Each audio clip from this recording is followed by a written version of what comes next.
Tahukah Anda, para muadzin salah satu kelompok atau golongan orang yang masuk surga pertama kali? Orang yang azan atau Bilal yang ikhlas melaksanakan tugas mereka merupakan sebagian kelompok pertama yang diseru memasuki surga.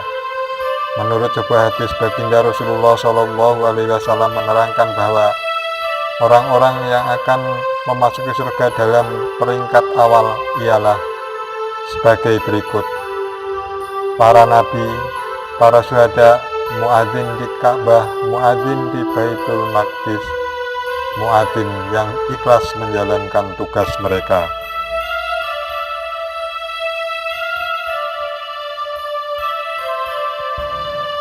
Tahukah Anda makruh menguburkan mayat pakai peti? Tahukah Anda bahwa menguburkan mayat orang Islam dengan menggunakan peti hukumnya makruh, kecuali karena sebab-sebab tertentu seperti tanahnya basah dan cepat longsor, mayatnya rapuh karena terbakar, dan sebagainya, serta terdapat binatang buas yang kemungkinan dapat menggali tanah dan hanya bisa diselamatkan mayatnya dengan memakai peti. Dalil masalah tersebut ada dalam Nihayatul Muhtaj ila Syarhil Minhaj karangan Imam Syihabuddin Aramli, juz 3 halaman 30.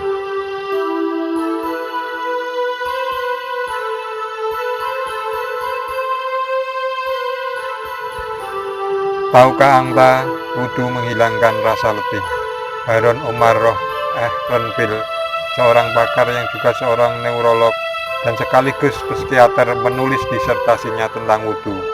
Dalam salah satu penelitiannya disebutkan bahwa pusat kesadaran manusia terletak pada muka, tangan, dan kaki.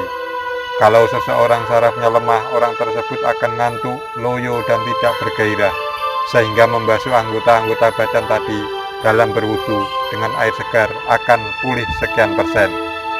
Yang menarik dari disertasi tersebut adalah rekomendasinya yang menegaskan bahwa seharusnya wudu itu bukan hanya milik umat Islam, tetapi juga milik umat manusia secara keseluruhan.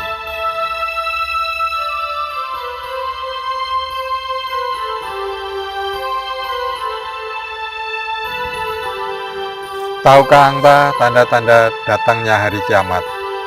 Dari Hudzaifah bin Asid Al-Ghifari radhiyallahu an berkata, datang kepada kami Rasulullah SAW dan kami pada waktu itu sedang berbincang-bincang. Lalu beliau bersabda, apa yang kamu perbincangkan? Kami menjawab, kami sedang berbincang tentang hari kiamat.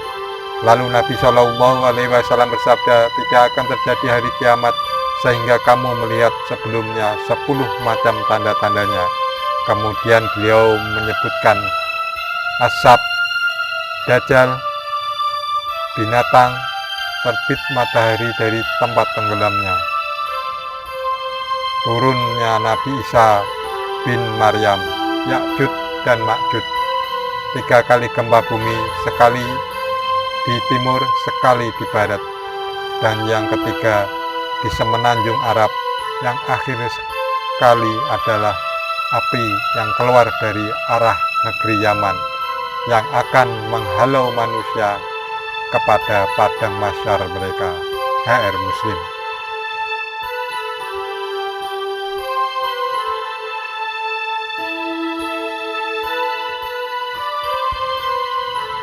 Tahukah Anda tempat sholat di bumi turut menangis? Tahukah Anda bahwa apabila orang-orang yang beriman dan beramal soleh meninggal dunia, ada makhluk Allah yang menangisi tempat sholatnya di bumi dan tempat pendakian amalnya di langit. Sayyidina Ali bin Abi Thalib radhiyallahu an berkata, apabila seorang hamba Allah meninggal dunia, dia akan ditangisi oleh tempat sholatnya di bumi serta tempat pendakian amalnya di langit. Sayyidina Ali kemudian membaca firman Allah Subhanahu wa Ta'ala yang artinya, maka langit dan bumi tidak menangisi mereka dan mereka pun tidak diberi tangguh. Surat Ad-Dukhan ayat 29.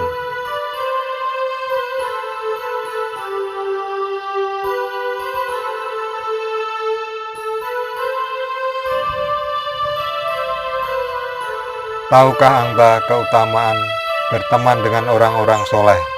Kita dianjurkan untuk berkawan dengan orang-orang soleh dan yang membuat amal kebajikan. Dari Abu Musa radhiyallahu an, Nabi Shallallahu alaihi wasallam bersabda, sesungguhnya perumpamaan teman yang soleh itu seperti pembawa minyak wangi.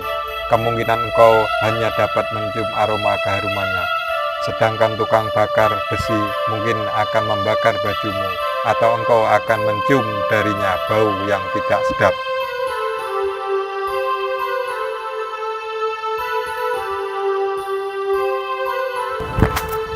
Tahukah Anda kriteria yang layak dijadikan teman?